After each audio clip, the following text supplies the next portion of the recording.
So this morning I want to talk about beautiful feet and the theme No Greater Love, which has been the theme of our missions month. And the really big idea is that loving God means doing what he commands. Our World Outreach theme this month has been taken from Jesus' statement to his disciples in John chapter 15, verses 12 to 14. This is my commandment. Love each other in the same way I loved you. There is no greater love than to lay down one's life for one's friends. You are my friends if you do what I command. Though Jesus' 12 disciples were far from perfect, as we know, after Jesus returned to heaven, they exemplified their love for him by living holy lives and by taking the gospel farther than anyone believed possible. The next two generations of Christ followers did the same. They were friends and did what he commanded. Google identifies 1,050 commands in the New Testament that Christians should obey. And if we've been taught in disciples, we're familiar with them. If we've read through the New Testament, we're familiar with them. They're not new. But which ones are the most important? When a Pharisee asked Jesus that question, and this is in Matthew 22:36, Jesus said the greatest commandment was, you must love the Lord your God with all your heart, all your soul, and all your mind. That is the first and greatest commandment. A second is equally important. Love your neighbor as yourself. But his last command to his disciples was to make disciples of the nations, all of the nations. Is it possible to obey both of the two greatest commandments and not Christ's last commandment? Is it possible that to show love for him and obedience to him if we ignore it? Is it possible for us here at Westside to obey all three? Well, it depends. Church tradition holds that before the 11 of the 12 disciples were martyred, John was the only one who lived to a very old age, and that was because God wanted him to write the book of Revelation. But they brought the good news of Jesus north to what is today modern Turkey, Ukraine, and southern Russia, as far east as India and Ceylon, as far west as Spain and Portugal, and as far south as Egypt, Ethiopia, and North Africa. How they did this in so short a time is still a great mystery. The next two generations of Christians planted churches in Rome-controlled Britain, China, Tibet, South Arabia, and Eastern Europe. They did this in the context of intense persecution and without automobiles, four-lane highways, airplanes, radios, computers, televisions, cell phones, the internet, protective vaccines, antibiotics, and Elon Musk's satellites.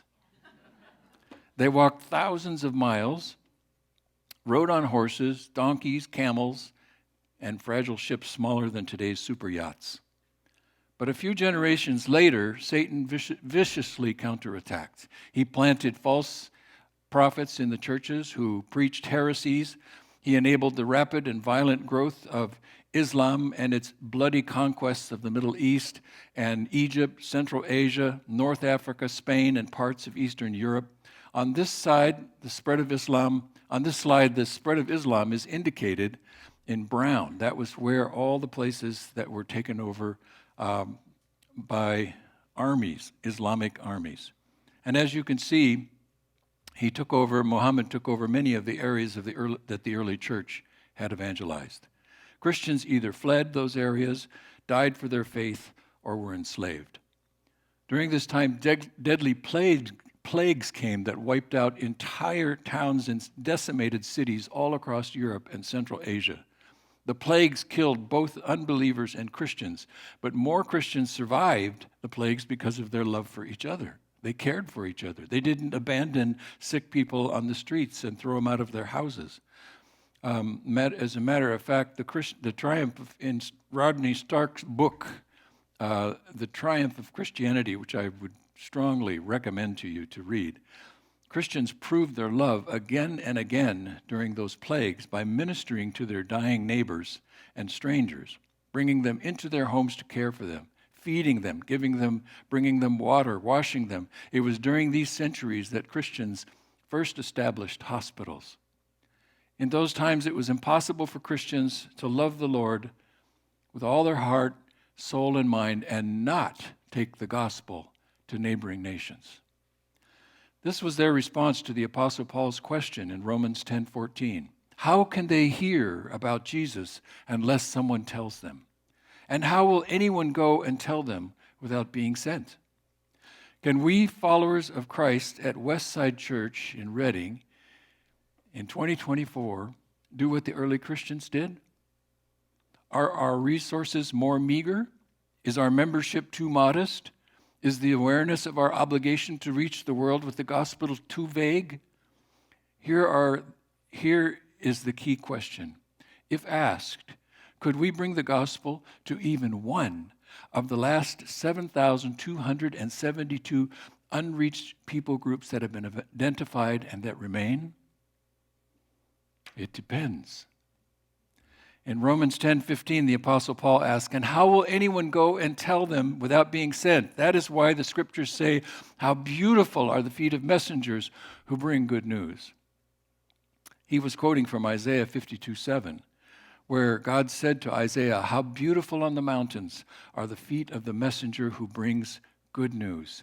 The good news of peace and salvation, the news that the God of Israel reigns.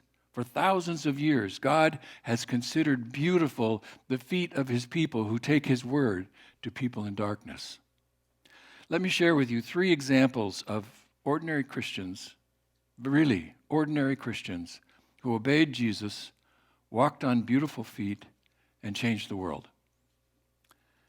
Hudson Taylor was one of those. Historian Ruth Tucker summarized his life by saying, no other missionary in the 19th century since the Apostle Paul had a wider vision and has carried out a more systematized plan of evangelizing a broad geographical area than Hudson Taylor.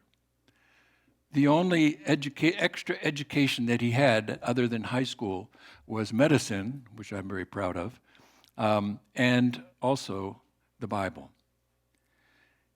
He was a very ordinary man.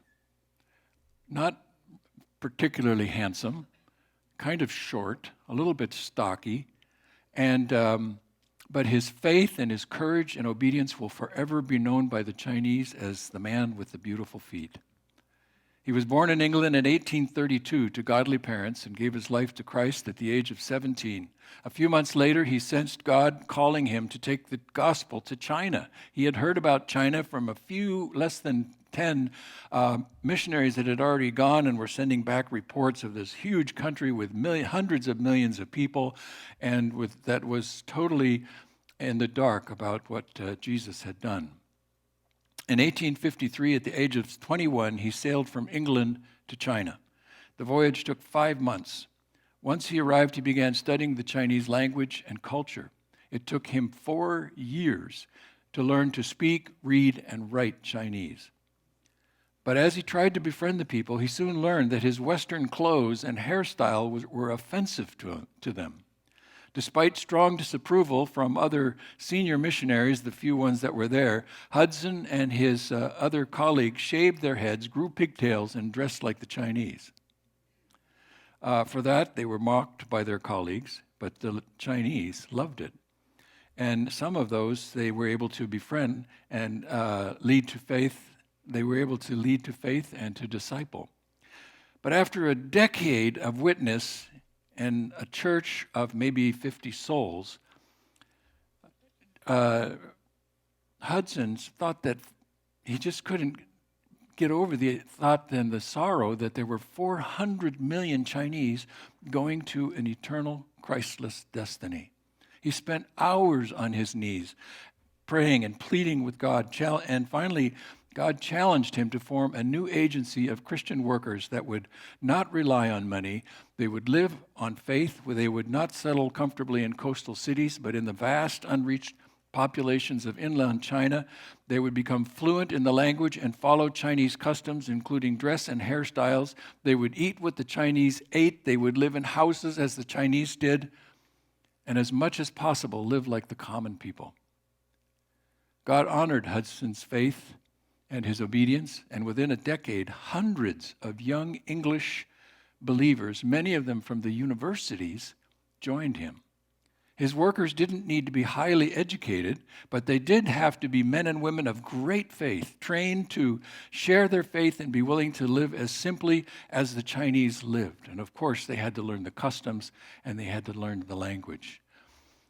Hudson spent 54 years serving in China, recruited more than 800 international workers with beautiful feet. And he brought the gospel to every one of China's 19 provinces.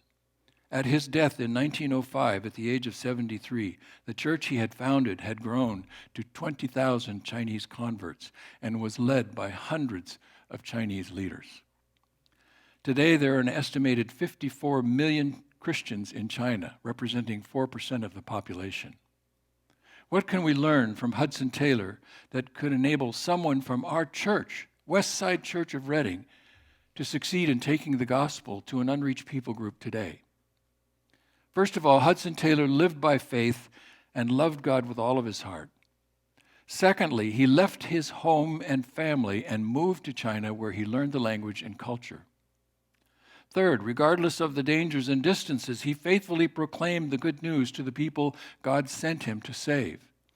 Fourth, he considered his life to be less important than the lives of the people God called him to. And fifth, until he died, he never stopped making disciples and teaching them to obey the commands of Jesus, including his last command, to take the gospel to the world. Another amazing person in mission history is Mary Mitchell Slessor. She was born in Aberdeen, Scotland in 1848. She was small, with red hair, bright blue eyes, and a timid personality. Remember that, a timid personality. She was only 10 when her father's alcoholism and subsequent unemployment forced her to work as a worker and a weaver in the textile mills to support her family. Yet even after a 12-hour schedule, she found time to study the Bible, worship God, and improve her slim education. She eventually served as a Sunday school teacher in her local church. In 1873, Mary was captivated by the flurry of reports following the death of the famous Dr. David Livingstone. Inspired by his life, she immediately applied to her church's foreign mission board. 2 years later, at the age of 27 and single, she accepted the mission board's appointment to Duketown, Calabar, near the southeastern coast of present-day Nigeria. Calabar proved to be a dangerous and challenging area, especially for an attractive young woman. Mary was undaunted. Helped by seasoned missionaries, she learned all she could about the local culture of the partially reached tribe there, the Efik people, and studied their language until she was fluent. As would be the case for the rest of her life, Mary's greatest emphasis was the gospel, which she conveyed to everyone she met, resting on God's power to transform hard hearts. After a few years in Calabar, she tired of the humdrum life of the missionary community and set her sights on taking the gospel to a totally unreached tribe that was greatly feared, the unreached Okoyong people. A day's ride upriver, they were completely left alone because of their violence and their tendency to eat people. As was her custom, she first immersed herself in the Okoyong language while she was back still with the Efik people, until she was fluent with the language. But the Mission Council would not agree to let her go to the Oboyong people. For more than a year, Mary begged the Mission Council to accept her request to go alone, farther upriver. For even a man to go upriver to the Okoyong tribe was a bold and daring idea, and the Mission Council, as well as the colonial governor, steadfastly refused, considering her request reckless. But finally, after a year of ceaseless prayer, the Mission Council and the governor acquiesced to Mary's request.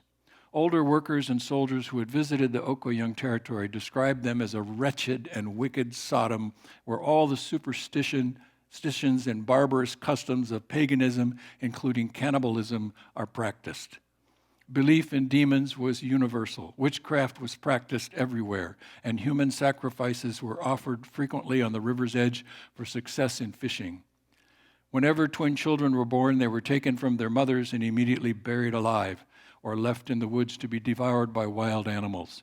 The mothers of twins were believed to have conceived with the help of evil spirits. So they were often murdered or driven from the village to die of starvation in the forest if they weren't killed by wild animals. If a chief or a great man died, his wives would be buried alive with him, his slaves beheaded, and their heads thrown into the chief's grave. To these terrible customs were added incessant warfare with other tribes, taking prisoners to serve as slaves or be cannibalized. On August 3rd, 1883, Mary Slessor completed her preparations. A drizzling rain fell on her fellow workers as they sadly accompanied her to what they were sure was her death. They bade her farewell as Efik tribesmen rowed her canoe upriver. The tribesmen were terrified but trusted in Mary and her unshakable faith in God to protect them. Upon their arrival, Mary begged the surprised chief for permission to establish a mission compound in his village. He might have been considering how tasty she might become. But providentially, the chief's sister took an instant liking to the bold Scottish foreigner with red hair, so fluently spoke their language. She induced her brother to let Mary build a compound next to the village. The next day, Mary began supervising the construction of a modest mission compound that would include a central mud-walled house she would live in and several smaller buildings for supplies and the women and children she was quietly planning to rescue. The rainy season had set in, so the building site was soon a pool of mud, but Mary would not be discouraged. With bare feet and her hair cut short like the Okoyong women, she worked day after day with the workers she had hired, subsisting on native food, drinking unfiltered water, getting drenched with rain, and doing everything that would have killed an ordinary woman. The barbarism Mary encountered was appalling. Headhunting was one of their favorite pursuits, and between fights, the men were given to drunkenness and bloody brawls. The natives took to her at once because she spoke their language and because she was fearless. Not long after her arrival, twins were born in the village. Mary immediately fought to keep them. Her fearlessness, her good humor, and her pleas were irresistible and saved the twin babies and their mother. On another day, when the village men got into a deadly fight, Mary got in between them. When they threatened her, she threatened them in turn. When they laughed, she laughed with them. At times, she would scold them like boys. Other times, she would weep until they were ashamed. When they wouldn't obey, she turned her back on them.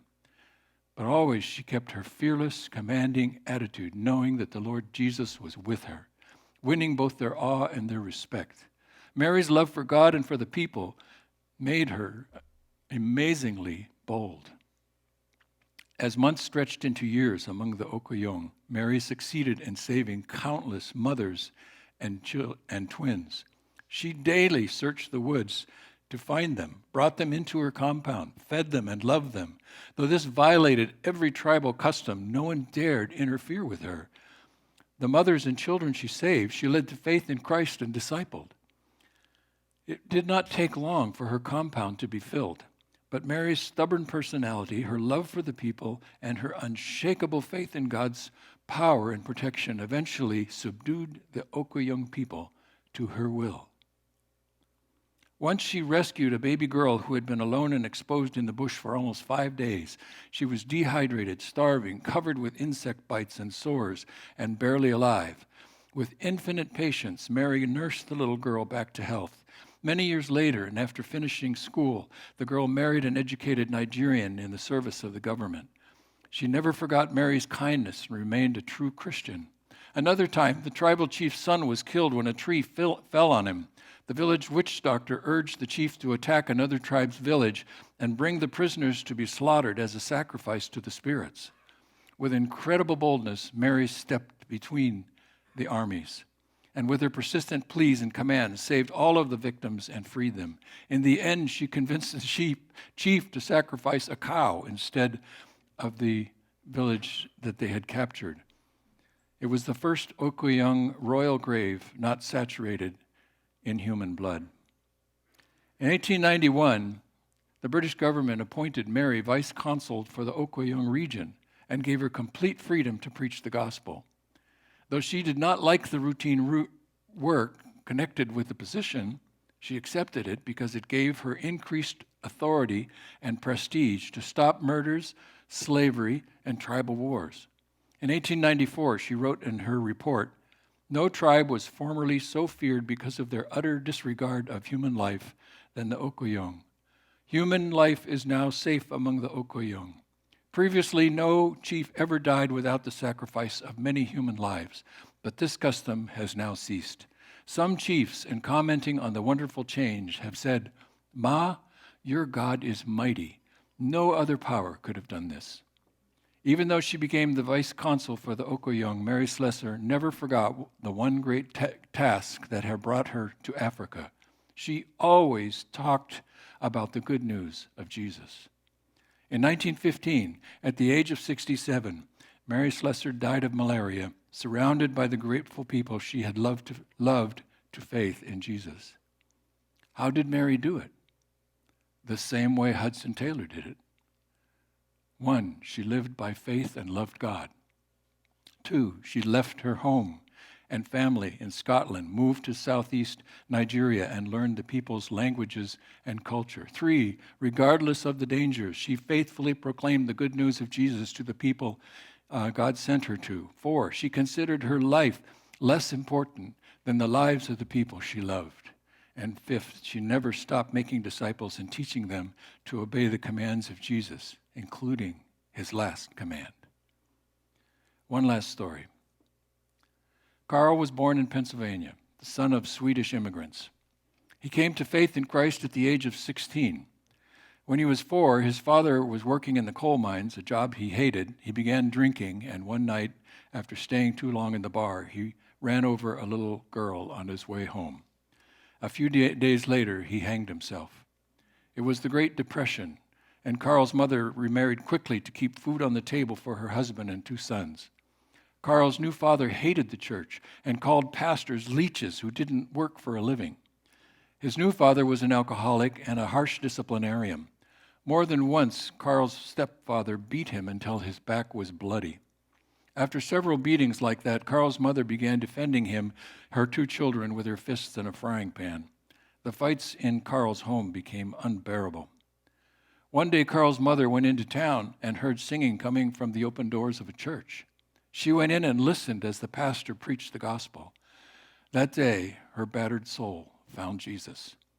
When she returned home, the whole family noticed a difference. The next Sunday, Carl went to church with his mother and gave his life to Jesus. And when he returned home, he told his father. His father became so angry that he got the shotgun down from the mantle, pointed it at Carl, and told him to never come back. Carl was just 16 and had nowhere to go, but a Christian widow took him in, and the church helped him with food and clothing. His mother saw him at church every Sunday and encouraged him in his faith. One day, a pastor came to the church and told how God had called him to go to a country where nobody had ever heard of Jesus.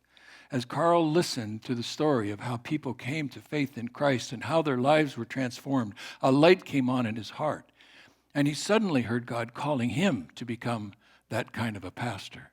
After high school, he went to Bible school, and while he was there, he met a beautiful girl named Ruth. She had grown up in Vietnam, the child of an American pastor and his wife who had preached the gospel in that land.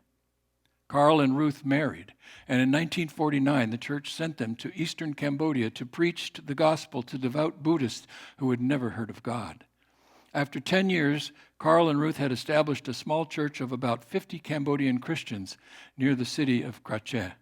You can see underlined on that slide, that map, Krache. Well, it used to have a line under it. It's by the D in Cambodia. Then one day, a group of chiefs from a tribe that lived near the border between Vietnam and Cambodia came to Carl and Ruth's house. They wore loincloths and used homemade crossbows to hunt animals. They had walked 100 miles to ask Carl to come to their village and tell them the story of the God who made the world. For centuries, their ancestors had passed down the story how God made the world, how the first humans listened to an evil snake and became so wicked that God sent a flood to destroy the world. The only survivors were a man and his family who had built a huge boat and filled it with animals. That was all they knew of the story. And though they worshipped the spirits, they wanted to hear the rest of the story. They told Carl they were called the Benong people and that they were a big tribe living in many villages to the east of Cambodia, in the eastern part. The roads to the border area where the Benong lived in their villages were barely passable, but Carl and Ruth agreed to come. Over the next 10 years, they learned the Benong language and customs and visited their villages. At each village, they would tell the people the story of God from the beginning and continue to the coming of God's Son, Jesus. Where there were logging roads, Carl and Ruth drove their truck to the villages, but where there weren't any roads, the Benong chiefs met them with elephants to ride on. Carl and Ruth visited more than 40 Benong villages, and in each village they would stay for several days and tell the story. Every night the people would gather around a big fire in the center of the village and listen to the story of God and his son Jesus. But again and again, the people would tell them they were not ready to follow Jesus. They were too afraid of the spirits that they worshiped and they sacrificed to. Carl and Ruth became quite discouraged after 10 years, but they were not ready to give up. Then in 1965, Cambodia's king ordered all Americans to leave Cambodia. North Vietnam had moved its army into eastern Cambodia as part of its effort to conquer South Vietnam, making it too dangerous for Carl and Ruth to visit the Benong villages. Because none of the Benong had become Christians, Carl and Ruth were heartbroken as they left Cambodia. But there were Benong villages on the Vietnam side of the border. So Carl and Ruth moved to South Vietnam, learned the Vietnamese language. Then they moved to a city that was close to the Benong villages.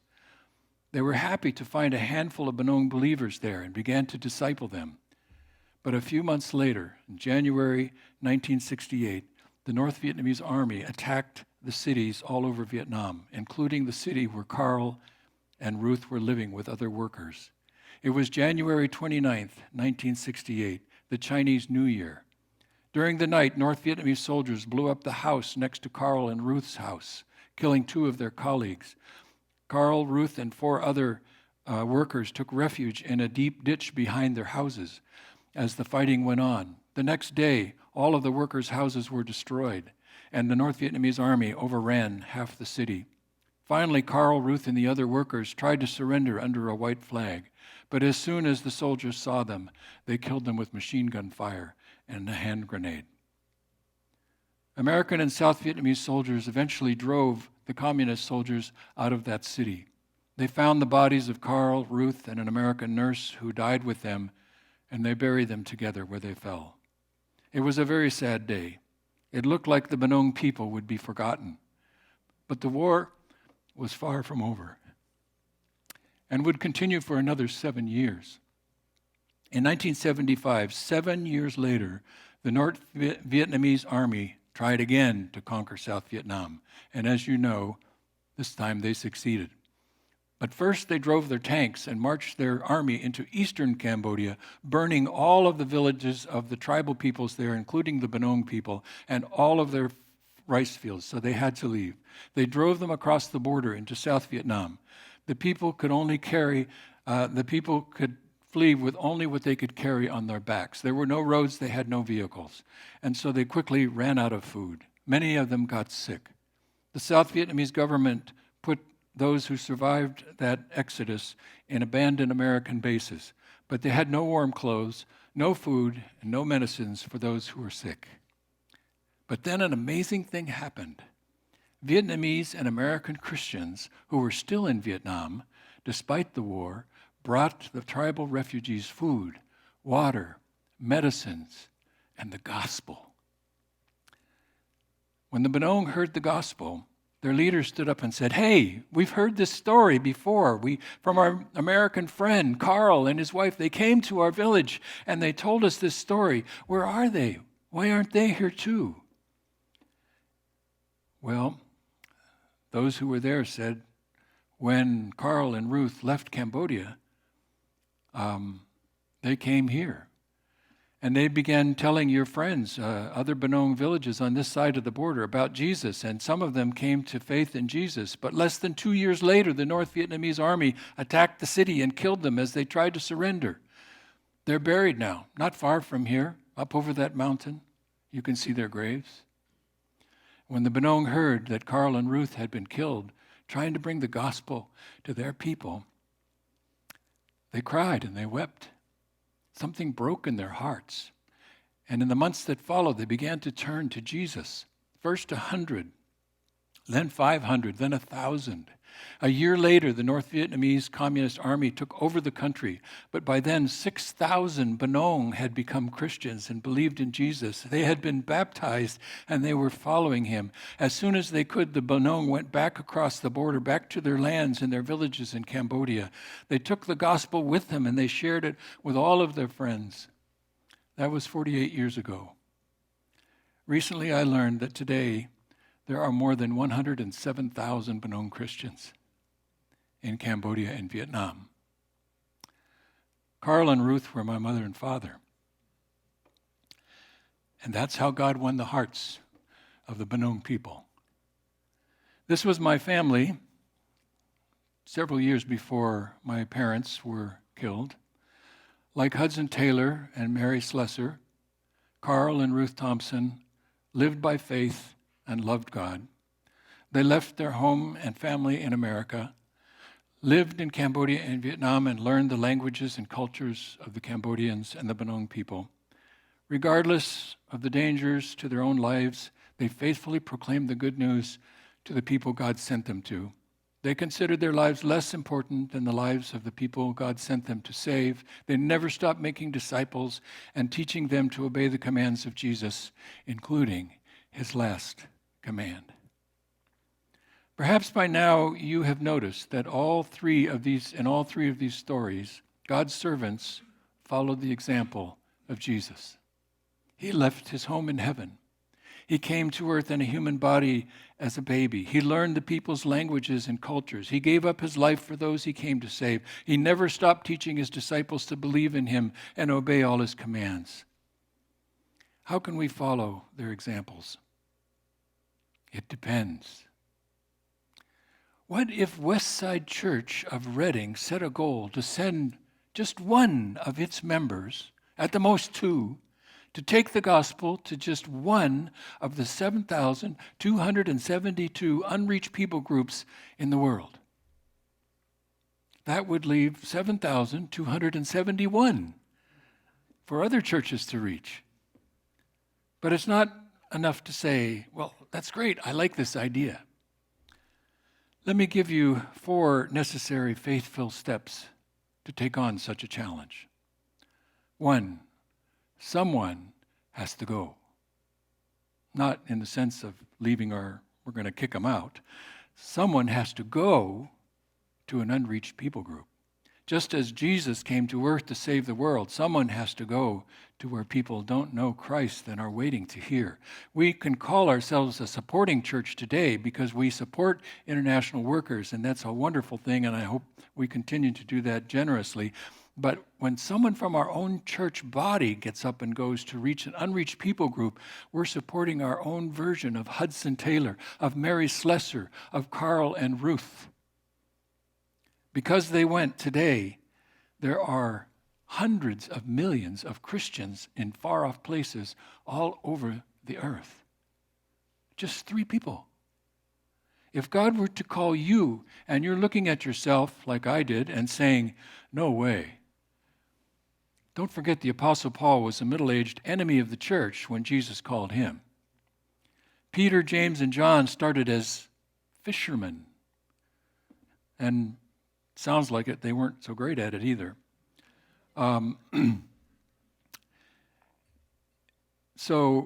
Mary Magdalene was probably in her 40s when Jesus called her. Mary's mother had to be in her 60s when she followed Jesus and the disciples around and helped them on their mission. On the other end of the age spectrum, Timothy was a teenager when God called him. My father Carl, who went by Ed, was just 16 when God called him. Becky and I were 13. How about those of you who are middle-aged or recently retired?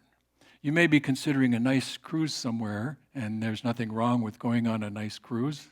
I hope to do that someday. But have you ever considered going to another country in the world instead, not as a tourist, but for lost people, in an economy seat of a jet plane?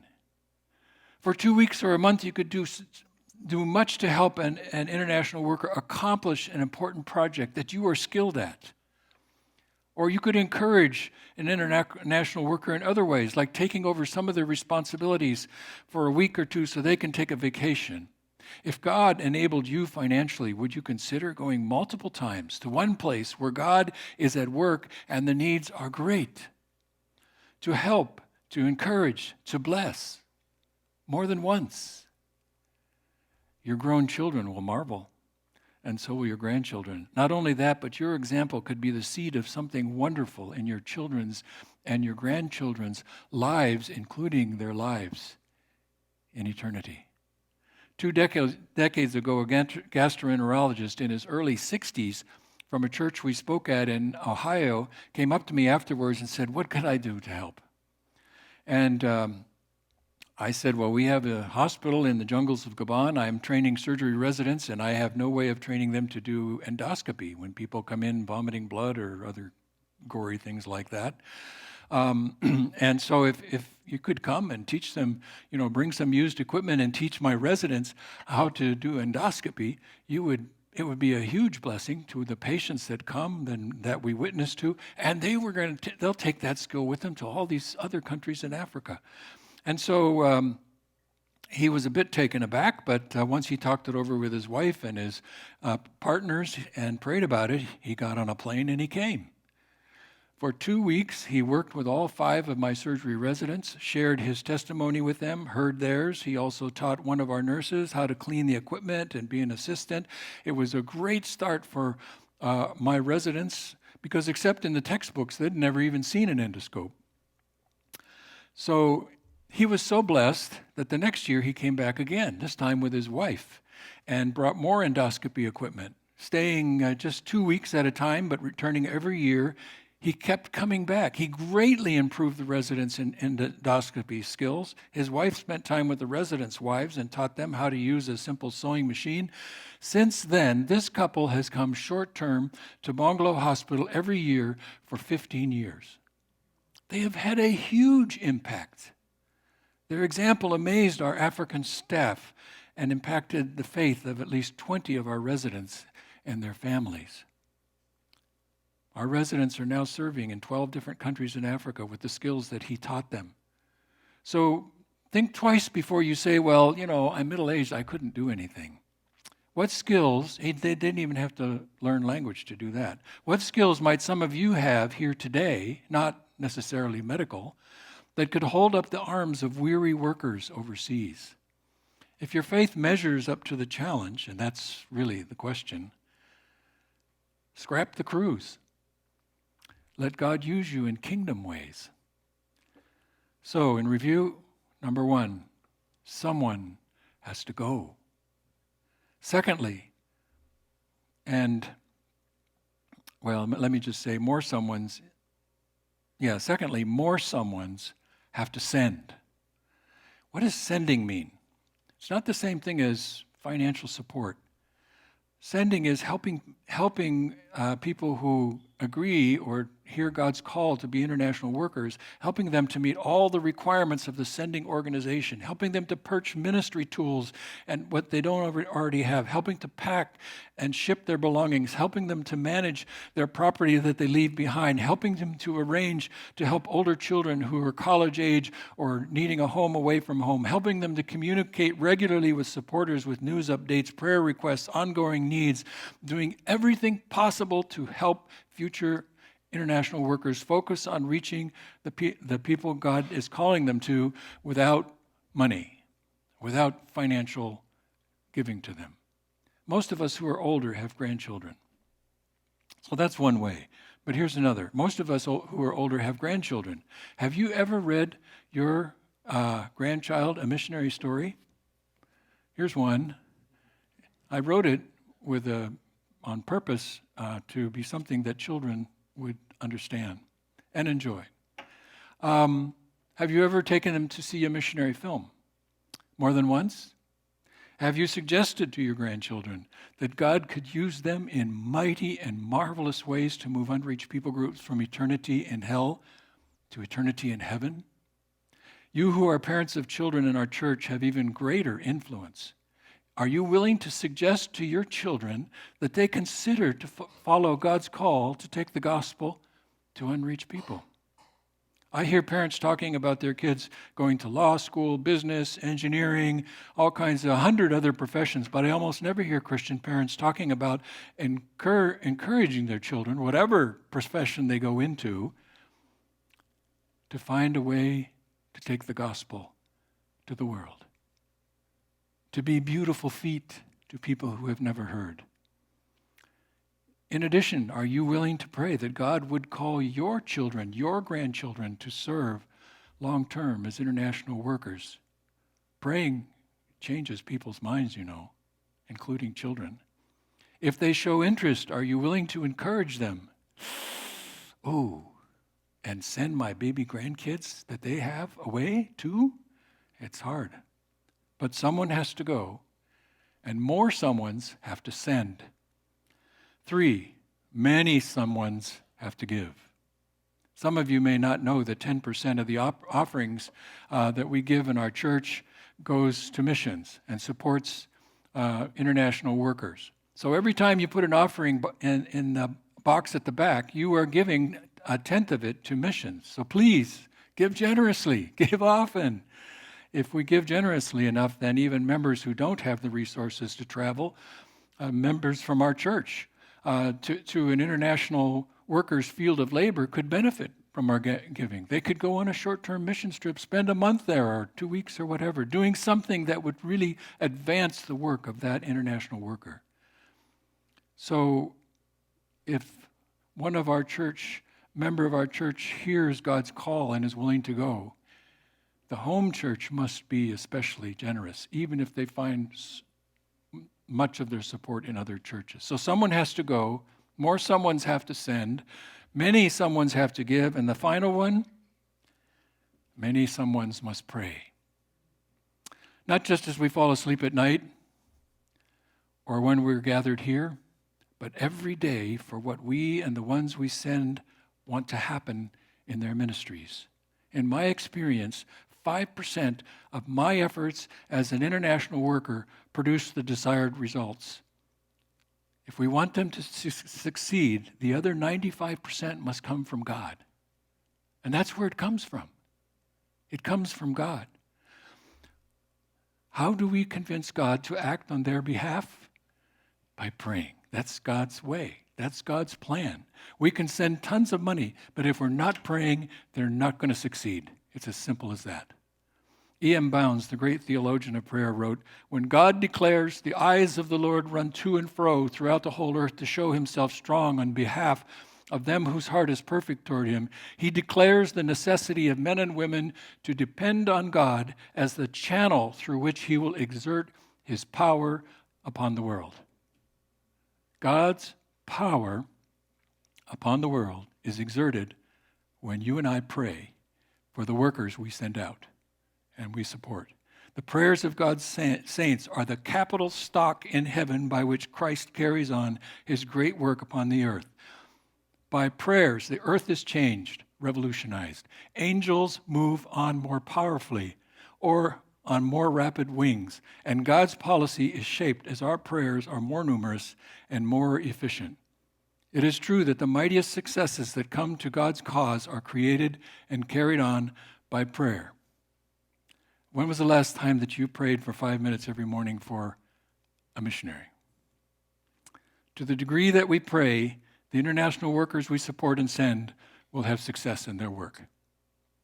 Becky and I had many faithful prayer warriors supporting our work. I just am amazed to this day. And for that, they will receive a great reward.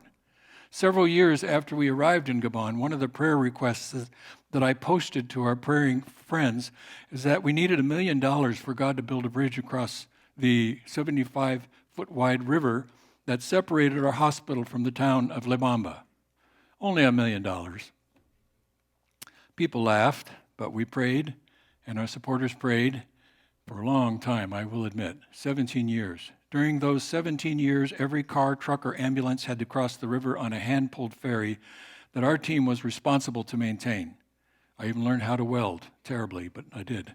More times than I care to remember, people who were dying came at night when there was nobody there to cross the ferry. After 17 years of that, U.S., Canadian, and Gabonese governments collaborated to build a $1 million bridge in 1994.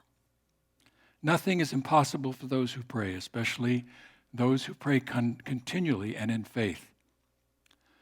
So friends, let's do this. Let's do this.